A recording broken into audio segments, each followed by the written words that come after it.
एक बार माता पार्वती शिवजी से बोली, हे प्रभु, आपके पास ध्यान करने की इतनी कलाएं हैं, इतना सारा ज्ञान है। यदि ये ऊर्जा, ये ज्ञान, सब कुछ मैं पाना चाहूं तो मैं क्या क्या करूं? आप जो कुछ भी कहेंगे, मैं करने के लिए तैयार हूं। शिवजी बोले, हे पार्वती, कुछ करने की जरूरत नहीं, तुम बस आओ और मेरी गोद में बैठ जाओ। यह सुनकर माता पार्वती स्वयं को समर्पण कर देती हैं और भगवान शिव की गोद में जाकर बैठ जाती हैं। ऐसे बहुत से चित्र आप गूगल पर भी देख सकते हो, जिनमें गूढ़ संदेश छिपे होते हैं। पुराने मंदिरों की दीवारों पर भी इस प्रकार के चित्र दिख जाएंगे, जो कि आज भी मौजूद हैं, जहां माता पार्वती जी भगवान शिव जी के गोद में बैठी हुई हैं। तो अब जरा इसे गहराई से सोचिए, इसका अर्थ क्या है? इस चित्र में अर्धनारीश्वर का रूप है, किंतु यदि आपको लगता है कि मैं इस कहानी में शिव जी और पार्वती जी की बात कर रहा हूं और दोनों ही इस कथा के पात्र हैं, तो ये मनुष्य की नहीं, बल्कि दो एनर्जी की कहानी है। जब पार्वती जी कहता हूं तो स्त्री तत्व ऊर्जा, और जब शिव जी कहता हूं तो पुरुष तत्व ऊर्जा को समझना है। अब प्रश्न उठता है, यह स्त्री तत्व ऊर्जा और पुरुष तत्व ऊर्जा क्या होती है? तो अब बात को समझो। इससे कोई प्रभाव नहीं पड़ता कि आप स्त्री हैं या पुरुष, लेकिन हम सभी के भीतर ये दोनों ऊर्जाएं अवश्य मौजूद रहती हैं। वे जेंडर नहीं है, ये दोनों ऊर्जा हम सभी में ही होती हैं। अर्थात पुरुष में भी ये दोनों ऊर्जा होती हैं और स्त्रियों में भी ये दोनों ऊर्जा होती हैं। आगे बहुत गहराई से समझना। एक शुद्ध पुरुष को देखिए, वो दृढ़, निर्भीक और जोशीला दिखता है, जो उसकी पुरुष तत्व ऊर्जा होती है। उसमें अधिकतर यही ऊर्जा कार्य करती है। किंतु जब वो दुखी होता है और उसमें दर्द होता है, तब वो विलाप करने लगता है। उस समय उसके भीतर स्त्री तत्व ऊर्जा होती है, जो कार्य करती है। एक शुद्ध स्त्री को देखिए, वो भोली भाली, सहमी सकुचाई, शर्मीली दिखेगी।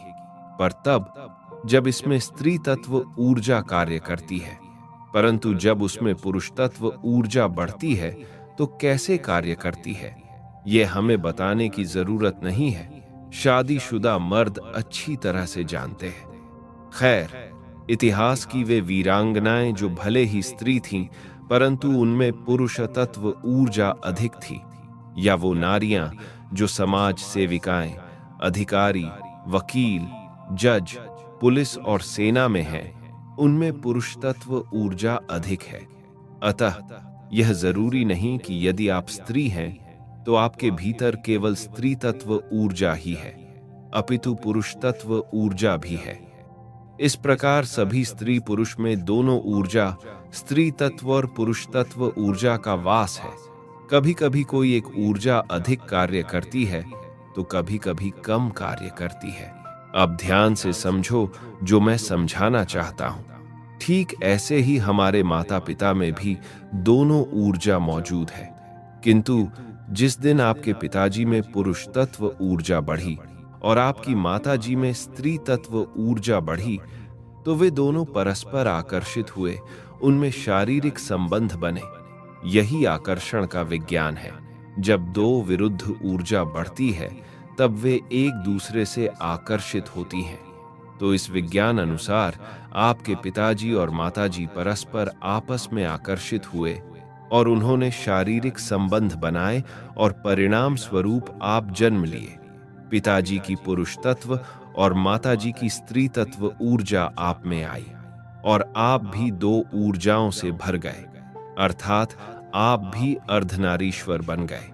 अतः आपके माता पिता दोनों अर्धनारीश्वर हैं। आपने देखा होगा कि जब पति पत्नी आपस में मिलन करते हैं, तब वे दोनों अलग नहीं रह पाते, अपितु एक हो जाते हैं। वे कुछ पलों को अपना अस्तित्व भूल जाते हैं। जब काम वासना संभोग जैसी बात होती है, तब वे दो नहीं रह जाते, एक हो जाते हैं। स्त्री अपनी तो पुरुष अपनी पहचान भूल जाता है। इसे ही समाधि कहते हैं, अर्थात आधे में समा जाना। समजोड़ भोग और सम जोड़ आधी। अच्छे से पढ़ोगे तो दोनों में सेम सेम सा दिखेगा, माने दोनों का एक हो जाना। परंतु यह क्षणिक पल है, हमेशा ही एक दूसरे से चिपके तो नहीं रह सकते ना। बस कुछ पल के लिए समाधि का अनुभव करके दोनों अलग हो जाएंगे, तो वो जो एहसास होता है ऑर्गेज्म होता है। लेकिन वास्तव में इसे समाधि कहते हैं और अंग्रेजों ने इसे ऑर्गेज्म कहा है, जब आप स्वयं को भूल जाते हैं परंतु कुछ पल के लिए। लेकिन यह सभी उपरोक्त बातें आध्यात्मिक पथ पर रचा जाए तो आपके भीतर ही एक और जन्म हो जाएगा, जिसके लिए पूर्ण रूप समर्पण आवश्यक है। जब पुरुष और स्त्री का मिलन केवल शरीर तक सीमित रहता है, तब ऊर्जा निचले चक्रों में ही बंधी रह जाती है और शीघ्र ही समाप्त हो जाती है। लेकिन यदि वही मिलन ध्यान, प्रेम और जागरूकता के साथ हो तो ऊर्जा का प्रवाह ऊपर की ओर उठने लगता है। यह मिलन केवल दो शरीरों का नहीं बल्कि दो आत्माओं का हो जाता है। इस अवस्था में बाहर जाने वाली शक्ति भीतर ही रूपांतरित हो जाती है और व्यक्ति को वही आनंद मिलता है जिसे समाधि में अनुभव किया जाता है। यह अनुभव केवल क्षणिक नहीं रहता बल्कि जीवन में गहराई से स्थापित हो जाता है। शरीर और मन दोनों ऊर्जावान हो जाते हैं। प्रेम अब केवल शारीरिक आकर्षण नहीं रह जाता बल्कि एक आध्यात्मिक अनुभव बन जाता है।